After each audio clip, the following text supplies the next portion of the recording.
You're listening to She's the Business podcast. These days, getting a new website built should be so super simple. Yet there are many hidden pitfalls that many of us don't even realize are there when we go to outsource our website build. And that's why today's episode, we're uncovering the 4 biggest mistakes that people make when outsourcing their website build. Stay tuned. Hi, I'm your host, Jessica Osborne, and in my 23 years of business and marketing, I've built many brands to become multi-billion-dollar companies. And just in the last 10 years, I've built 2 online businesses of my own from my dining room table with 2 little babies running around at my feet. I've made it my mission to inspire you to get out of your own way and become the successful business owner who's living the lifestyle you really desire without all the hustle. This is She's the Business podcast, made by women for women. This is your weekly dose of motivation and inspiration. We all want a website that's easy to maintain and update and very cost-effective to run, because while a website is one of our biggest assets, we certainly don't want it turning into one of our biggest headaches. And that's why I'm really excited to bring to you this chat with Belinda Owen, who is the CEO and Managing Director of Belinda Owen Web Designs. She's a web designer and she has had a lot of experience with different people coming to her for website projects. Some of them have had absolute disasters in the past. She's going to go through the 4 biggest mistakes that people make when outsourcing their website build so that you can avoid these mistakes yourself and end up with a website that you do love, that works for you and is easy and simple and cost effective to maintain. So without further ado, let me play the interview for you. Hello, so I'm here today with Belinda Owen of Belinda Owen Web Designs, and really excited to be talking to her today all about the biggest mistakes people make when outsourcing their website build. And we're going to touch on the 4 biggest ones that we think that there are, but I'm sure that there are plenty more mistakes around websites. That's a little bit of a minefield, but we won't get into that all today, otherwise we'll be here all day. So Belinda, welcome. Thanks for joining me today. Hi, Jess. Thank you for having me. No problem. So would you like to give everybody the 1-minute intro to your business and how long you've been going, when you got started, and what you do?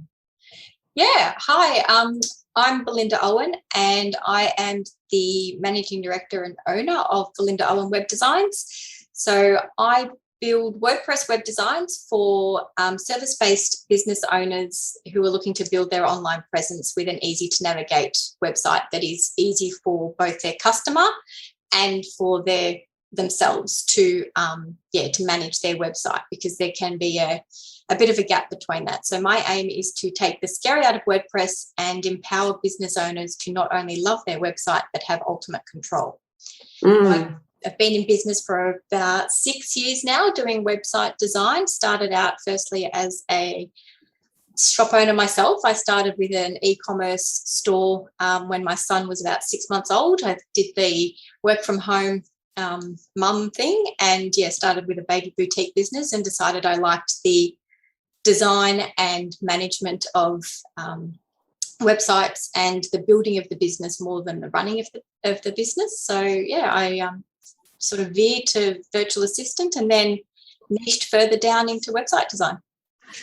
That is fantastic. Yes, I completely agree with you in terms of getting your hands into a website and designing it and doing all those things, something that I personally have really enjoyed as well at times, but I haven't gone to the level that you have in actually being able to build whole websites, but it's definitely something. There's so much to it, and I think that's what intrigues me and interests me is all the different layers of how it all works together with the design, the copy, the functionality. And we all know these days a website is the number one most important thing with your business being online.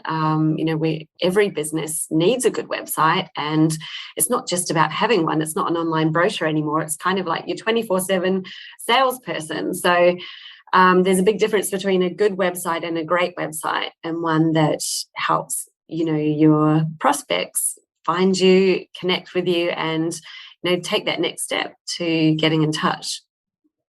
Yes, absolutely. There is definitely a big gap, and I think more so now than ever. It is important to have an online presence and to have a website that's working for you, not against you.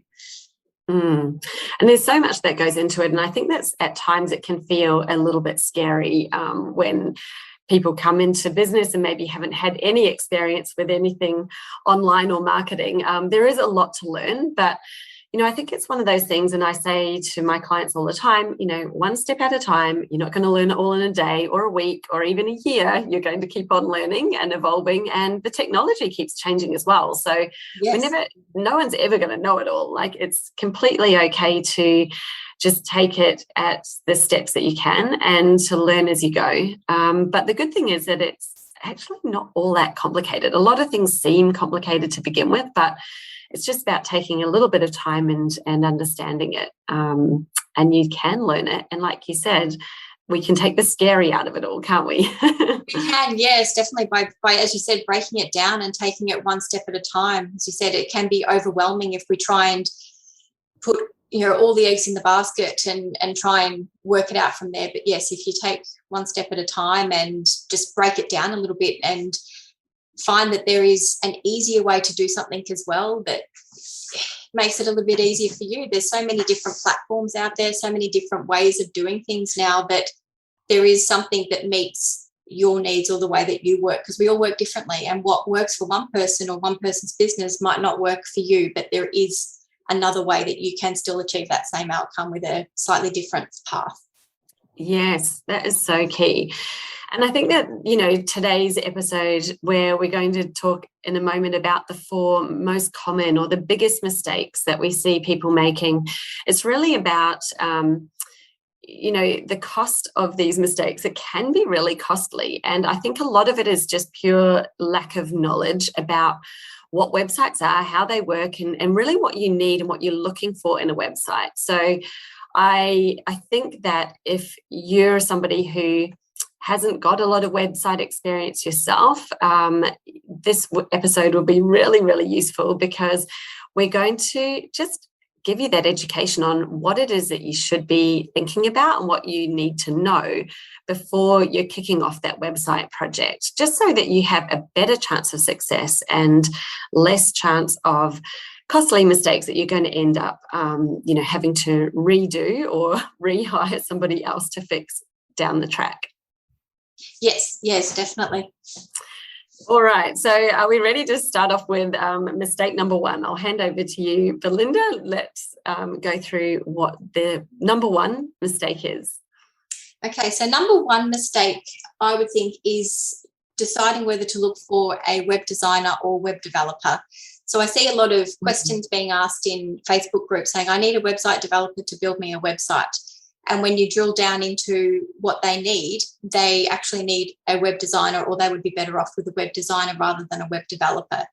So I'll quickly just break down the difference. So a web designer is more into the graphic art, designing the layout, usability, visual appearance of the website, whereas a web developer is someone who builds and maintains the core structure. So they're dealing with the coding languages such as HTML and JavaScript and PHP, which are things that scare the pants off a lot of people. So in today's world and technical world, you don't actually need to know all of that to even build a website, really, but to manage a website as a business owner.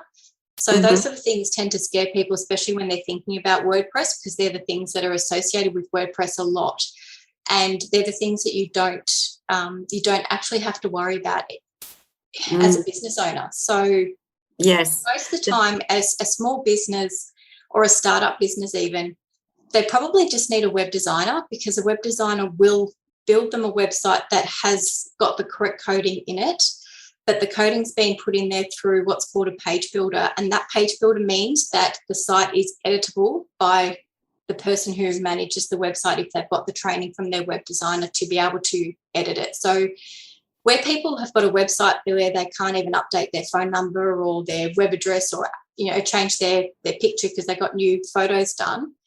That's not the case with a website that's been built with a page builder, and most web designers will use a page builder to build their website. So it does mean that it makes it editable and manageable, and it does take the overwhelm out of it. A web designer is also more into conversions, keeping people on your site, making sure that your site is visually pleasing and is targeted to your target audience, built to your niche, built to your brand. And a web designer is usually cheaper as well. So if you are looking to work on a budget, or you're a startup and this is your first website, you're going to be looking for a web designer to build it, not a web developer. So yes, yeah, absolutely. And I think that that's a really important difference to understand, because I know from experience in working in my corporate career, I was in charge of many, many website development projects back in the day, and we often had a web developer who we were working with, but they were just asking us, well, how do you want it to look? And so we had to provide them with the designs, which meant that we either had to design it ourselves or get a web designer to do the designs to give to the developer to build it. The developer are really focused on the coding and what's going into the site itself. But as you say, Belinda, we are in a fantastic time of the century at the moment, because all of these web platforms, so many of them have already got all of this stuff custom built in. And so we don't need custom code. We actually can use the technology in the platform as it's been built. And those platforms actually are updating all of the technology for you all of the time. So really, we're just looking at maintaining the user interface, which is the design. And that's where, what Belinda's saying, we just need to look at a web designer as opposed to the developer who's, usually right in the back end working on the nuts and bolts of the coding. Yes. Yeah. Absolutely. Yeah. So that was tip number one. The mistake is, really, if you're looking for a website and it's a normal kind of website, you're really looking for a website designer, not a developer. So that would be, mistake number one that people make when they're searching. Awesome. Yep. Okay, what's mistake number two? Okay, so mistake number two would be selecting a web platform for now rather than thinking what you might need in the future, even as little as 12 months to 2 years' time. Mm-hmm. So a lot of people will select a web platform based on what's easy for now, or what gets them a website up and running in the next 5 minutes, or what fits their budget now, as opposed to sort of thinking what they're going to need in the future. So what happens is you can build a website, a nice, simple little website for now, but then in 12 months' time or 2 years' time, when you decide that you need to add variations to a product or you need to add more complex shipping arrangements, your website can't handle that. And you end up finding that you will have to change platforms, and that means that it's a full rebuild, full new website that you need. You can't just quickly shovel your stuff across in a day to another platform and move on. It's not sort of like changing energy providers where you just ring one electricity company and they just flick a switch and it's across to the next platform. It's not sort of as easy as that. It's basically, as I said, a new website. So you're reinvesting that money that you invested 12 months ago. You're spending it again plus some to get what you probably could have had the first time. Yes. So that's not to say that there isn't a place for all the platforms in website world. So I work with WordPress, and 9 times out of 10, that is probably the platform that you would go on. But it's not the only platform. So if you're a basic e-commerce store and the products you're selling are straightforward products, then Shopify is probably a really good option for you, because it is built for e-commerce. So it's already got a shipping integration. It's easy to upload your products, and it's what's called a managed platform. So there isn't updating plugins or arranging a host or anything like that, because it's all done through Shopify and you pay a monthly management fee for the privilege of them managing it for you. Wix is probably a little bit more suited to a simple service-based site as well. I wouldn't be putting e-commerce on there if you're looking for something, again, a little bit more complex.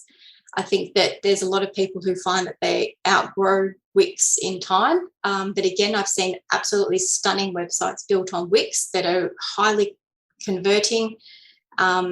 You wouldn't even know that they've been built on Wix. So again, you can get an amazing website on Wix that is fully functional, great SEO, and as I said, a converting website. So there is a platform for every business, but it's determining what you need from your website. So looking into the future to see, okay, this is what I'm going to need in the future. What's going to get me there? But what can I do now to start that off so that I can then continue that journey without having to redo it again? So as I said, most of the time you sort of are going to be leaning towards WordPress, and it doesn't need to be the scary platform that it's sort of tainted to be in some regards. But yes, looking for a platform based on the now. So rather than looking at your budget and going, okay, I've only got $600, what do I do? Yeah. Look at and see what you can get for that $600. And that's such a good point. And I think as well, with WordPress, it doesn't have to be complicated, and a lot of the difference, I think, between something like Shopify and Wix versus WordPress is a lot more open and flexible. So it can be really complex if you want it to be, but it can also be really, really simple.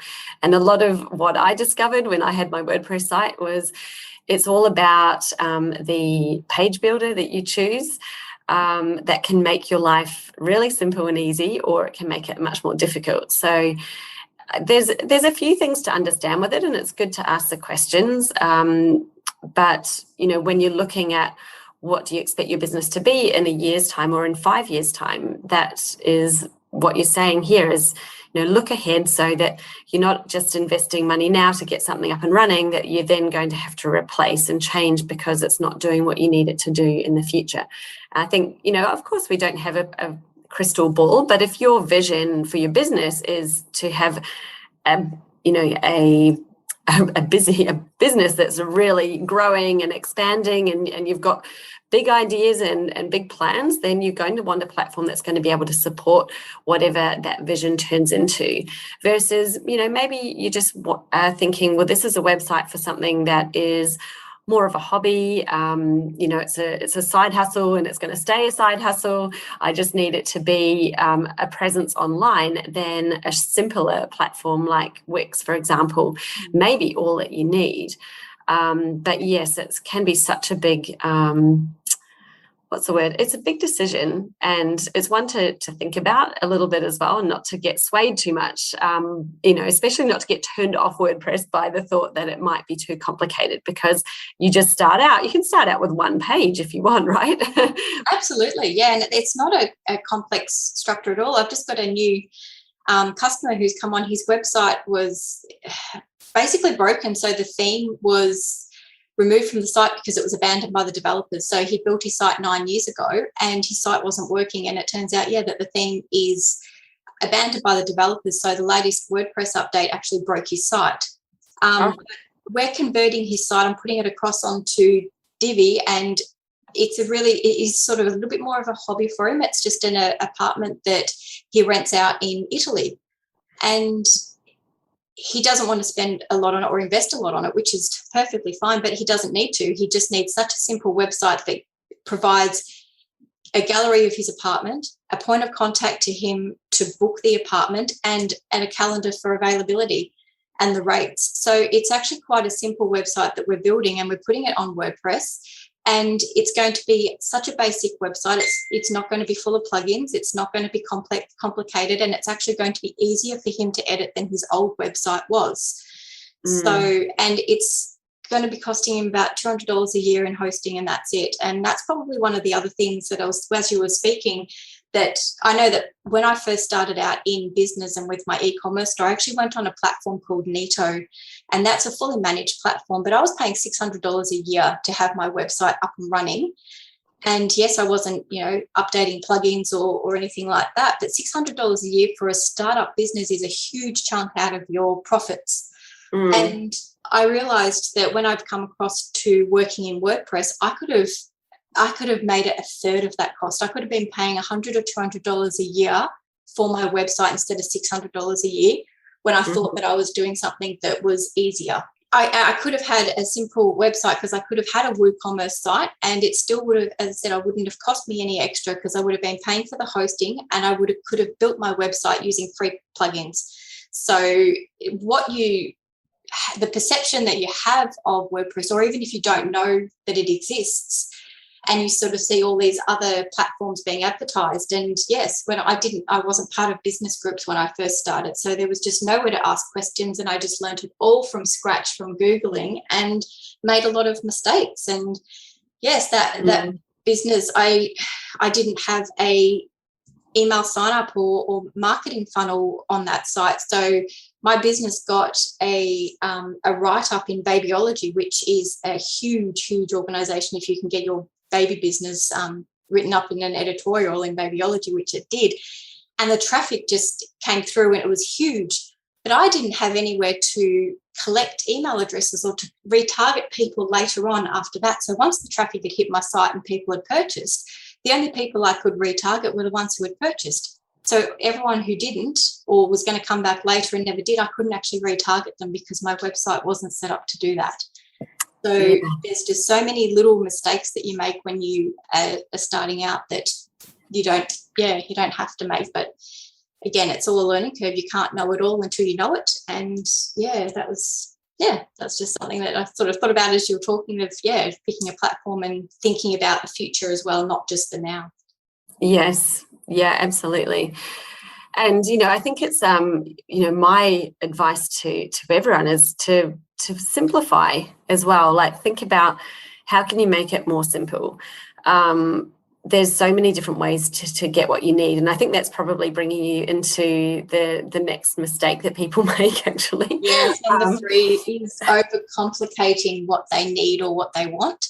So when you're starting out in business, I know that you can think about 2 and 3 years down the track, and you absolutely have to do that, but you don't have to meet those needs right now. You don't have to have that functionality. You don't need to go to the web developer to bring in the complex membership or subscription platform that you want to implement when you're first starting out. So look at what you need now, and there is a lot of plugins and a lot of options. Even if you do want to have a membership site or a subscription site, there is a lot of really good plugins that you can put onto your website that a web designer can easily do and set up for you that gives you that same functionality. So there are so many options out there, and developers have built these plugins, and that's the thing. When you're hiring a developer, you're almost hiring someone to reinvent the wheel now, and that's the beauty of what is available. Is it's already been there and been done. So take advantage of what's already been created for you and use that and implement that into your site. So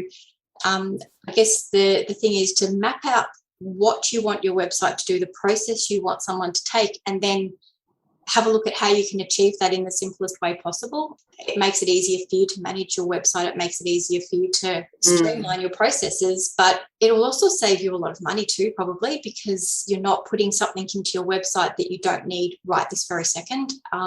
Yes. You are working on a budget. So there are ways to do things that are cheaper. You don't have to get a $20,000 website to get everything you need. Sometimes you do. Again, it depends on what you need, but do your research and ask questions of the web designers and web developers and look at what they're telling you and see if there are other ways to do what you need or what you want it to do.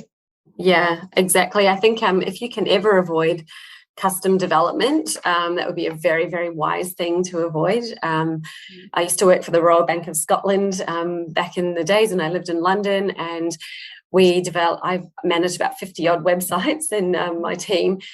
And there was a lot of custom coding going on at that point, which meant that every time anything changed, the technology started changing, we had to go back and get that custom coding updated so that it would all fit together. Whereas when you're using something that's already been built by someone else, a plugin, and WordPress is fantastic for plugins. There are plugins for everything. When you're using a plugin, they're keeping it updated. So yes. All you've got to do is keep up to date with your updates, keep updating your WordPress, keep updating the plugins, and you may need a little bit of help every now and then if a plugin update just needs a bit of, what's the word? There may be a conflict, but that doesn't happen very often. I think it's all about just, maintaining your site and keeping the technology up to date as it's all moving, moving forward. But the key is you often don't need to go and get something created for you because it already exists. So like Belinda is saying, I think if you've got an idea about something, it'd be so worthwhile and worth your time to ask the questions of your designer, are there any plugins that can do this? And they might come back to you with a list of potential ones that you can have a look at, and they should be a fit or maybe a 95% fit. And you could then think, okay, well, what is it that it's not achieving? And is there another way I could do this? Because often there is, and I know from experience that you just want to minimize the amount of different pieces of tech that you have. So if you can get a plugin on WordPress to do what you want, rather than going off and building a custom app or building a custom site to sit off on its own, you've got one less thing that you need to worry about and manage. And just that ongoing development cost, I think, is something that you really want to avoid. Technology is changing that so quickly now. I experienced it 15 years ago, 20 years ago when I was working on websites, and I know it's just sped up so much more since then. Yes, well, that's why, there is the page builders and the plugins and everything now, because, these, instead of being written over and over again, someone has just written it and sold it. And most of the plugins they're under a subscription basis. So you might pay $100 or $200 a year for the plugin to get the updates and support from the developer. But again, when you're looking at that over the cost of a year, it's nothing if it gives you the functionality or saves you 10 hours a week sending emails, or generates recurring income for you if it's a subscription plugin. So again, the investment is small when you're looking at what you get in return. And choosing a reputable plugin, you do have access to the developer. So if you aren't having someone manage your site for you, you do have the ability to go to a developer and say, hey, I updated this plugin, it's broken my site, and they can probably give you guidance onto that. But again, and this probably comes back to something else we can discuss another day, but if you've got a backup with your website, if a plugin does break your site, then you can just revert the site back using a backup. So there is always a get out of jail free card with WordPress that maybe some people don't realise. Yes, that is it. And I think it's that whole thing with it can do anything, and it has so much capability, which is fantastic. There's a plugin for almost anything that you could possibly want to do, including backups. So there's a plugin you can install where it manages your backups for you. Yes, setting up the backups is the easiest thing you can do. And yes, it will run automatically. My site backs up every Sunday night, and I get an email to say it's backed up, and I can rest easy. And you can back it up every hour if you want to. If you've got a very active site, yes, you can back up anytime you want, and I definitely recommend that. Yeah, absolutely. That's so good. And so that was about overcomplicating it. So when you're thinking about what it is that you want your site to do, is there something that already exists out there that's a really good fit for what you need, versus thinking that you need to go and have something custom built? I think it's just a mistake that we make when we come up with an idea, and then if you go out to the market to find someone to help you with that idea, they're often going to come back with to do that you need to custom build it, because they're looking only at what you've asked and not about what else is already out there. And from my experience, and nothing against developers at all, because I know plenty of them and they're lovely people, but they love coding, so they always want to custom code. They always want to get in there. Projects that you put to them and go, wow, look at this huge project I can do. It's it's going to be so much fun, and you're exciting them with your plans. But yes, there may be another way that you can do it, as I said, especially if you're looking for something that you can manage yourself, or not have to be tied to going back all the time. Yeah, exactly. And I think the ability of your site to be able to handle so many things without even going into the coding, with Divi Builder that you mentioned just before, that's what I used to have on my WordPress site. it's a drag and drop. Like, you don't need to know any coding to be able to create pages and to manage them.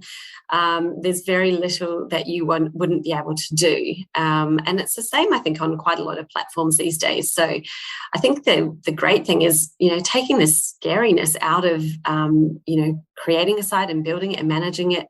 You can do it on almost any platform. And it's just about being clear about what it is that you want when you're starting that project. I recently moved my site over to Kajabi, and it wasn't because I didn't love WordPress. It wasn't that at all. It was actually just about, like, the overcomplicating thing. I wanted to simplify my tech and have everything all in one place, because I had an online course. I've got online programs, coaching programs and membership, and lots of video hosting. I ended up with not more than what WordPress could handle, but there was a lot of other platforms that I was running as well for my online business. And for me, it made sense to move to Kajabi, but I could just as easily have built something on WordPress. It was just a choice that I made, which was about when we were a small business, and I didn't want to have too many different types of technology to update and handle. Kajabi is a bit like Shopify in that sense, isn't it? Where the updates are done centrally rather than being done at the user. And that's the thing, isn't it? It's not that this is a WordPress plug, because I'm certainly, don't want to be doing a WordPress plug when there's so many platforms out there that can meet your needs of what you want. So it's all about just researching what you want and what you need and what is going to simplify your tech as well. And absolutely, if you've got the courses and the way that you've got your business set up and everything, Kajabi is the right choice for you. And that's the thing. There could be Shopify that's the right choice for someone, but then there could be WordPress that's the right choice for somebody as well. And you can have WordPress very simplified if you want it to be simplified. And that's probably what my main focus was, is that I first looked at WordPress, and when I first went in to build a website, and I was a little bit overwhelmed, I've got to say. And it took a lot of Googling and research to even get to build the site. And now I look at that site and it's horrible, but compared to what I know is the right way of doing things now. And that's the thing, you're always learning, and there's always new technology coming out. And it can be kept quite simple. And as I said, I'm actually simplifying my new customer's apartment rental using WordPress. So he's going to be, as I said, he's going to be cutting his costs and having a website he can edit, whereas he couldn't edit his site before. So it's going to be better for him. Absolutely. And I think, you've obviously got your own online courses as well, Belinda, and you would have built those on WordPress, I'm assuming, given that you are the WordPress expert. Yes, I did. I used a plugin. Again, I used LearnDash. So there are so many ways I could have done it. I could have used it on, I could have built my courses on Teachable, which I did start off with at first, but then I would have been paying a monthly fee for Teachable plus having my WordPress site. So if I already had my WordPress site, I actually wanted to look for a way that I could put my courses onto my WordPress site to save myself that $50 a month with Teachable. So LearnDash, the plugin, cost me about $250 a year for the license. So I'm paying the same as I would be in 5 months on Teachable. So I'm actually saving myself another $300, $400. So yes, and that puts my courses onto my website, and I can house them in one place. So I've actually got 2 websites. So Navigating WordPress is the second one, which is actually going to be housing the courses. And my BelindaOwen.com website is the one that's for web design, done for you web design. Navigating WordPress is where I'm going to be housing my courses and training for people who want to learn WordPress themselves. Yes, and I think that's it. WordPress can look, I think because I've used content management systems for so many years, like back in the day, it never looked scary to me, but I can imagine when you come in the first time that you look at it, you might think, oh my goodness, there's so many things in the menu, where do I find anything? But it's really just, like you say, a little bit of it doesn't even take very long at all. It's just knowing where things are and where to look for things and how it's all put together. And it's just like navigating a menu, finding something and updating it. I find it really intuitive. And I know that that's why you did your course as well, for people who have never managed a website before and they've got a WordPress site. It just helps to have someone show you where things are right up front, so that you don't have to spend hours on Google trying to find how-to videos on things. You've kind of got it all there in a nice, easy format.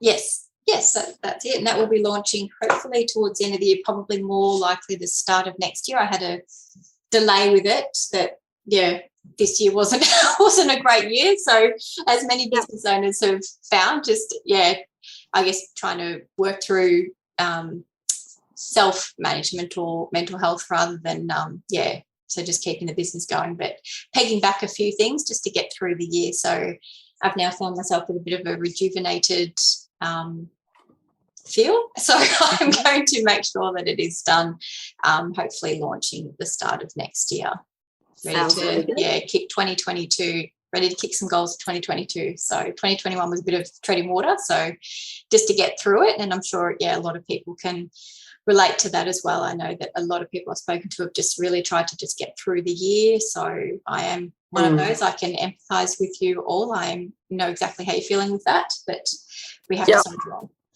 Yeah, and I think, being able to manage your own website is really not that hard. It's just knowing a few little things like where things are and stuff like the plug-in for updates, all those really simple things, which, like you say, you obviously take your clients through that when you hand over a project individually. But what a great resource to actually just put it online so that they don't have to remember it. They can, log into your course and go in and find what they need when they need it. Yes, yeah, definitely. And that's one of the biggest things I found is just I spend an hour or so on Zoom showing people their website before it's handed over, so they can edit it when they need to. They can update their plugins. I show them where their backups have been set up and how to connect it through to their Dropbox or Google Drive account. So it's all there, and it doesn't become overwhelming anymore. And my customers go off and add things to their websites and add their own products, and they'll come back to me and say, "Hey, Belinda, I added this into my site. How does it look?" I'm like, "Wow, amazing. You've done so well." And it's actually, I get a real kick out of it when I see that someone's done something to their website or created a new page, and they're so excited that they've done that, and I'm excited for them because I'm thinking, wow, they managed to build that when they probably didn't think that they could before. Yes. So that's what it's all about. It's not about keeping people tied to you. They'll come back to you and ask you to do things as more of an outsourcing rather than the fact that they can't. And that actually leads me to number 4. If we go to number 4, which is not asking the right questions and being tied to your web designer, web developer, or even an agency if you do choose an agency, which what I mean by that is they retain an element of control over your website and over your hosting. So they might give you access to your website, but only in an editor role or a very limited capacity. So you don't actually have administrative rights to your website. So anything that you want to do on your site, you're limited, and you have to go back to your designer or developer or agency to have them work on your site for you, which keeps you going back to them and keeps you paying them to do something that you probably could do yourself. They also retain hosting, or sometimes in really bad cases, they might even retain control of your domain, which again is a really big no-no, and that's a huge red flag in the website world, that if you don't have ultimate control of your assets, being your website, your domain, and your hosting, then you're running the risk of being basically held hostage to the person you've had build the site. So it's really important to make sure that you ask whether you're going to have full rights and full access to your website at handover, because yes, as I said, you don't want to be held hostage, and some agencies do it as a business model almost, because it does then keep people going back, and it just keeps people tied to them and keeps recurring income coming in. And they might also say in their contract that once we built it, we'll retain management of the website, and if we don't retain management, then when we hand it back to you, there might be some plugins that they've put their developer license on, which you then won't be able to update because they will take their license off, and the plugin will then just sit there idle. So future updates you'll actually miss out on. Oh, so wow. A lot of things that that can happen with that, and it's just really important to make sure that you've got ownership of licenses. There is probably an exception where I use the Divi theme, and I've got a developer license for Divi. So when I do build websites for my customers, they're not paying for a Divi license. I use the license that I have, but I generate a new API key for each customer. And that, again, is a lifetime license. So as long as Divi is up and running, their license will remain active. But it's not tied to me in that if a website's handed over to a customer and they don't come back to me, their license is never cancelled. The API stays in there forever until Divi's no longer around. But some plugins do have developer licenses where they retain control of it. So yes, they will take that license off your website if you're no longer being managed by them. So these are just sort of little things that you don't realise unless you are asking those questions. Yes. I think this is a really, really important one just to touch on as the fourth one, because I think that it's really easily positioned as a benefit. So especially if you're somebody who doesn't have experience with the website, or you think, I just don't want to bother with it. I want someone else to take care of it. I want them to manage it. You might be looking at these options where you're paying for the website build, but then you're then paying ongoing maintenance and upkeep, which can be a really good thing. But there's a difference between paying someone to maintain and update it and them having full control over your website and you not having control over the assets. So I think that's the real difference to look out for here, because it's totally normal and fine if you want to have somebody do your maintenance on your website. And a lot of my clients who are web designers, they offer that service to their clients, where they'll every month they'll go in, they'll update plugins, they'll keep the website running smoothly. They really do a lot of what we would call just those little updates and maintenance on it for you. Yeah, absolutely.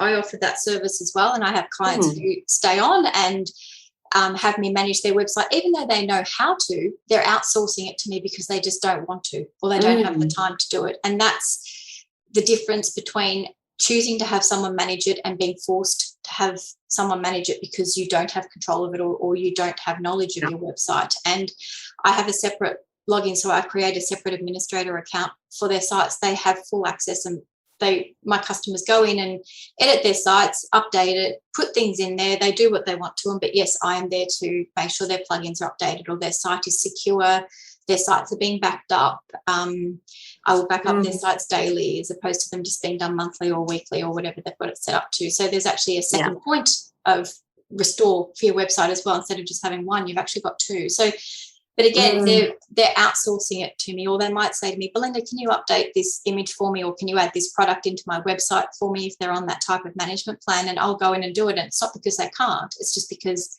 they don't want to, or they don't have time to. And that's the difference with it, I think. And it's more providing a service rather than providing a ransom. Yes, yeah. So what should people be looking for in the website terms, like the contract? It's kind of around, say with hosting, for example. I know a lot of web designers offer the hosting of the site. I guess that's something to consider. Well, is there a risk of this company going under or closing? Because if they do and they're hosting your website, then what then? You probably need to have a think about that. And often it's, so I guess I wanted to ask you, Belinda, what they should be looking for and what would be a good option to go with, where they want to have control of their own assets, but then they also want to potentially have someone take the maintenance time and things off their hands if they don't want to do it themselves. Probably the biggest thing is making sure that you have logins to all of your assets. So you have a login to your domain, you have a login to your hosting, you have a login to your website, and that login is administrator access. So in WordPress, for example, there's about 6 or 7 different access levels that you can have for someone. So there can be just a customer, subscriber, auditor, author, editor, administrator. So administrator is the full rights, full access to the website, and that is what you need when it's your website and you're paying for that asset. The same with your hosting. So even if you're hosting your website with the company who you've had build it, make sure you have full access to that hosting platform and that you can log in and you can access those files if need be. You can even ask where they host it from. A lot of web designers do what's called the name has just escaped me at the moment, but reseller hosting, sorry. So the hosting, they'll actually buy hosting from a third party. So a lot of them don't have the server sitting on their table next to them. It is with third party hosting. So basically they're managing the hosting for you, which is great because it means you don't need to manage your hosting or worry about it, but just make sure that you still have access to that hosting account so that you can access the files when need be, and make sure that you've got a backup of your website. So if your website does disappear or anything like that, if you've got a backup and files in a separate place, you can restore it back in most cases. Yeah. And what would you say to people, thinking about something like hosting, it can seem really technical, but would you advise people, get their own hosting account and then provide access to the designer to use that hosting for the site, as opposed to that's how I work, because I do find that it is easy for people that they can have their hosting account, and even if they don't know how to set it up, the process I use is most people have got their domain name already, because that's a fairly easy thing to go in and purchase. And I will say to them, okay, you need to purchase your hosting for me to build the website on. My general recommendation at the moment is going with SiteGround, because I build with service-based websites. So SiteGround is really good for beginners because their platform is easy to navigate and they've got good tutorials. So I will say to people, go in and purchase the hosting, which takes literally about 3 minutes because they're just filling in a form, and then handing over the login details, and I can go in and put the WordPress on the site and build it that way, but they have still got full access to their hosting. Yes. You can, with SiteGround, actually create someone just as a collaborator. So that means that you're not giving them your login details to the hosting. So with SiteGround, for example, you can create someone as a collaborator. Then they're logging into SiteGround through their own account, not through your login details. So again, that's another security measure you can put in place. But if you've got a trust with your web designer, and look, most people should have that trust there, because I mean, if the last thing you want to be doing is upsetting a customer or doing the wrong thing or being dodgy, it's just not a good career move. So you wouldn't want to be doing that anyway. But that's probably the biggest thing is purchasing your own hosting, and then having the web designer put the website onto your hosting for you if the technology side of it scares you a little bit. Yeah, definitely. And it's such an easy thing to do. And I found in the past when I, had my websites on WordPress and my own hosting, it just added an extra layer of support as well, because the hosting companies all have support desk. And I know the one you mentioned, SiteGround, they have fantastic 24/7 support.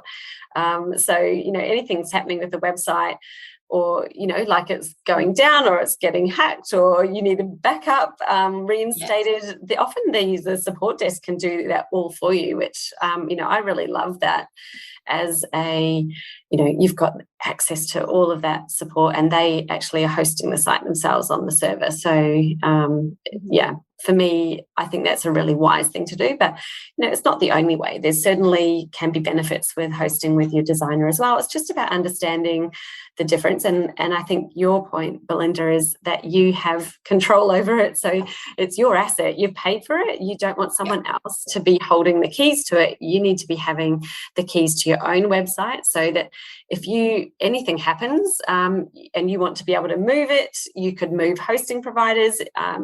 That kind of thing is easy to do if you've got control of it. If you don't have control, then you can land up in all sorts of hot water. And I've heard some stories of people who certainly have ended up, in a real pickle and having to either get a brand new website created because they can't access the old one. Maybe the company folded and just went and disappeared, and they had no way of finding out how to, get their website back.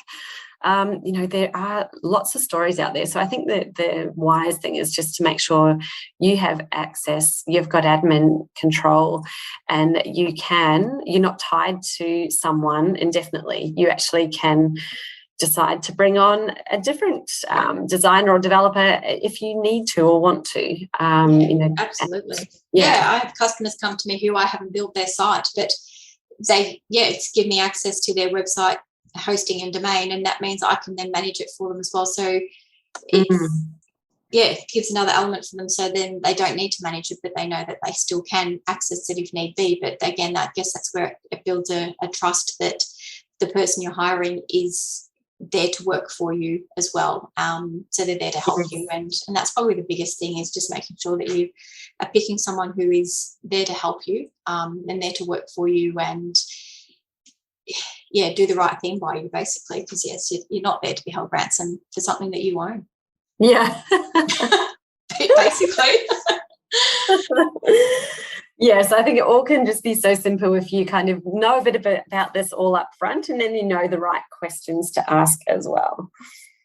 Yes, definitely. Yeah, it's all about asking the right questions. And I did, because I have the same questions asked of me, and so I put together a list, a little help guide that's on my website as a just as a sign up. That's a PDF that gets sent to you with questions to ask a web designer before you're hiring, to get an idea of how they work and what sort of website they're going to build for you, and to make sure that they're a good fit for you and that they're going to build what you need. And even just asking if they're building a website with a page builder, because again, that's such a big thing if you're wanting to be able to edit your site yourself, that you want it to be built with something that you are going to be able to use down the track. And again, do you have access to your website? Like we just said, am I going to have the logins to my site? How do you work?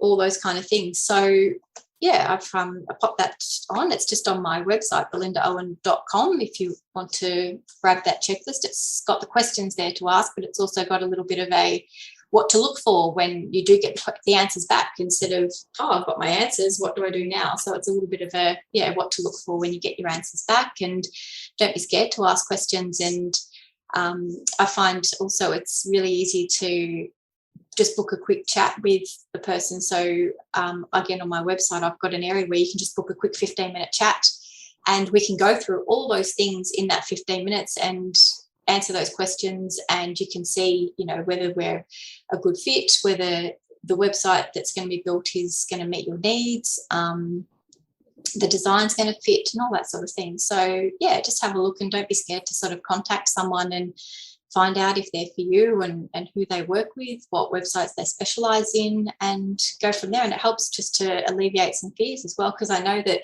you're investing so much money in a website and putting so much trust in somebody that you want to make sure that they're real to start with, I guess, and that they understand your project and understand what you want. And you then find the person who's the right fit for you.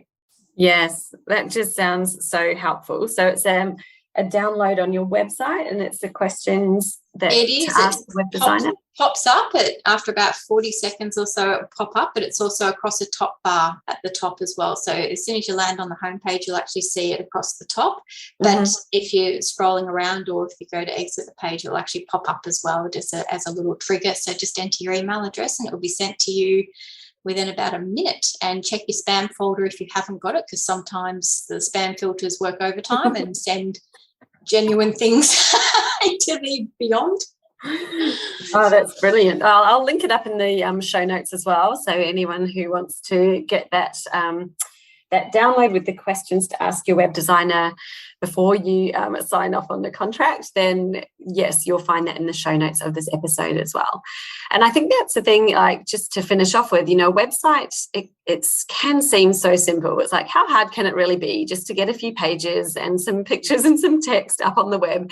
And it can be simple. It's all about knowing, the hidden the hidden pitfalls that we may not realize are there, just so that you're making the right choices, and then creating the website does become simple and easy. You've got the right person supporting you. There's so many different website designers, developers, people out there. So choosing the right person, I think, is as much as anything the key to having a successful project. And, what I would be looking for is someone who's got experience in exactly the kind of thing that I'm looking to build. So, you want to see that they are used to working with the same type of business and doing the same things that what you want to do, so that they're not learning it on the job on your website and making mistakes on your one. You want to know that they've done it before, they know what they're doing, and they're going to be able to advise you well as well on your site. Yes, exactly. So if you're a startup, you look for someone who works with startup businesses, because again, you might have questions that they can answer for you. So I love working with startup businesses because I get such a buzz with helping someone set up their business and seeing it blossom and seeing their ideas, and I guess even having a chat about mistakes that I'd made or things like that, just to help out. So seeing someone who's got a startup package on their site, they can also help you with marketing platforms. So hey, go with this one. So I might suggest go with MailChimp because it's a bit easier to set up, and again, it's free for the first 2,000 subscribers. So when you're first starting out, you've got to manage your budget and have a look at those things. But then if you've been in business 5 or so years, you're looking to upscale, you might be looking at something like ActiveCampaign, which has a lot more features and a lot more robust, but you would do pay for those features. So there's different things that you can do. So yeah, going with someone who does specialize with startups, or as you said, with a particular business. So health and wellness, they might have a whole lot of portfolios that they've been building health and wellness, or tradie websites, or anything like that. That means that that's a bit of their specialty. And as you said, they've built 3, 4, 5, 10 of them before. So they know what they're doing, and they might even be able to get up a bit quicker because there's certain elements that they know work. So they will be putting those elements into your site. So for a tradie site, you want to have a quick button at the top for make a phone call or request a quote.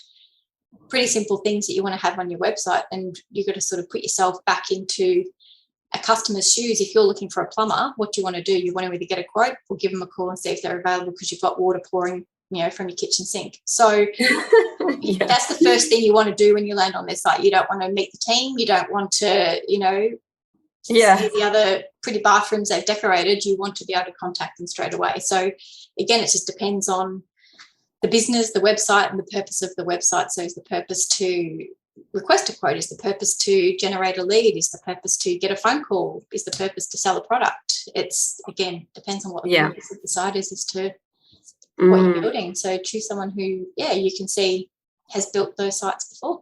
Yeah, and I think importantly, someone that you can have a really good conversation with about it, and not just, the communication is critical. So make sure that you can easily communicate and have a good chat about it before you kick off, so that you know that they're going to be a good fit for you.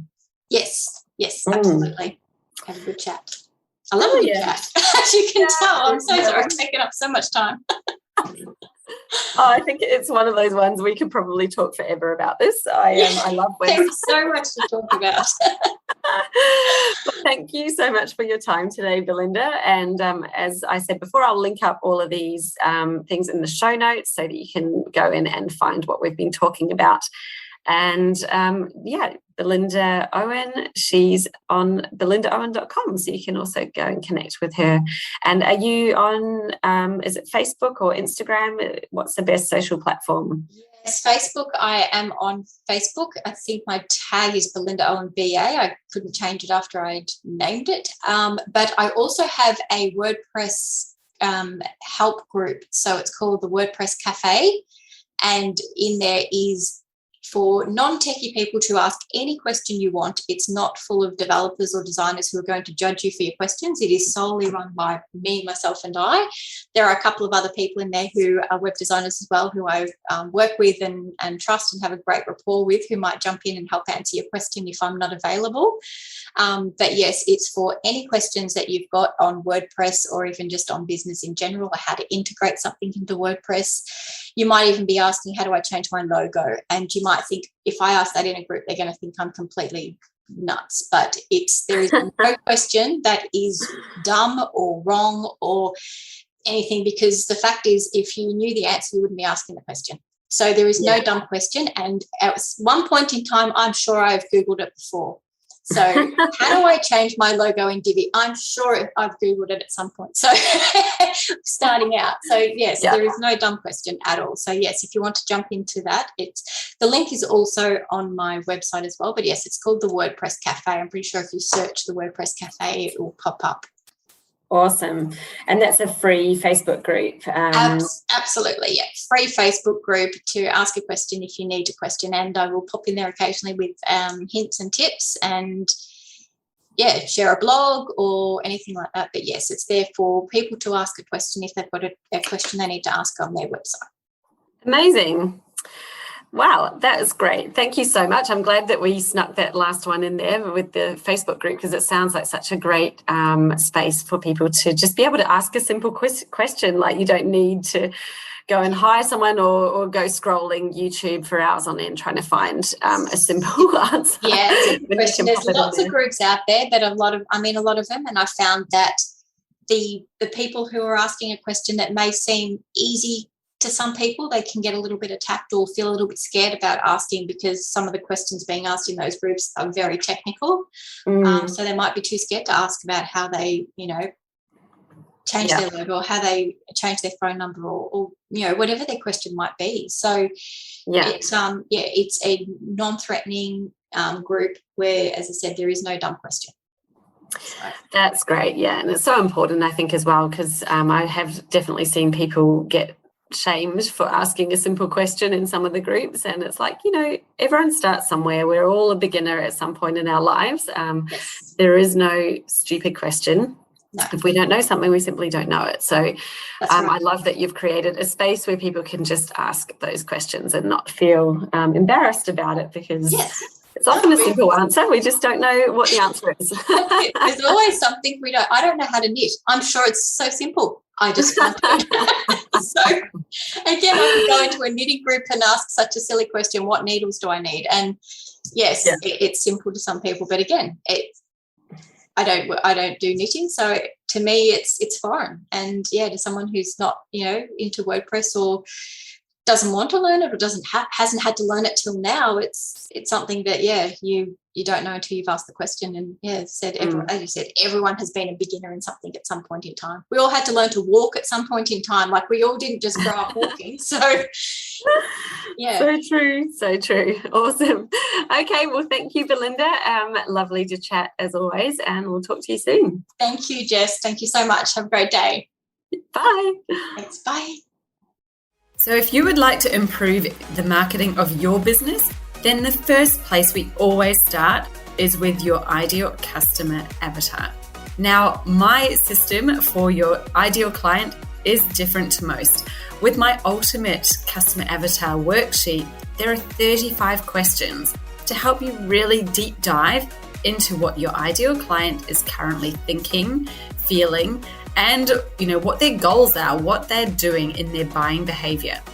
Go to jessicaosborne.com/customer-avatar to download your free copy of my ultimate customer avatar worksheet today.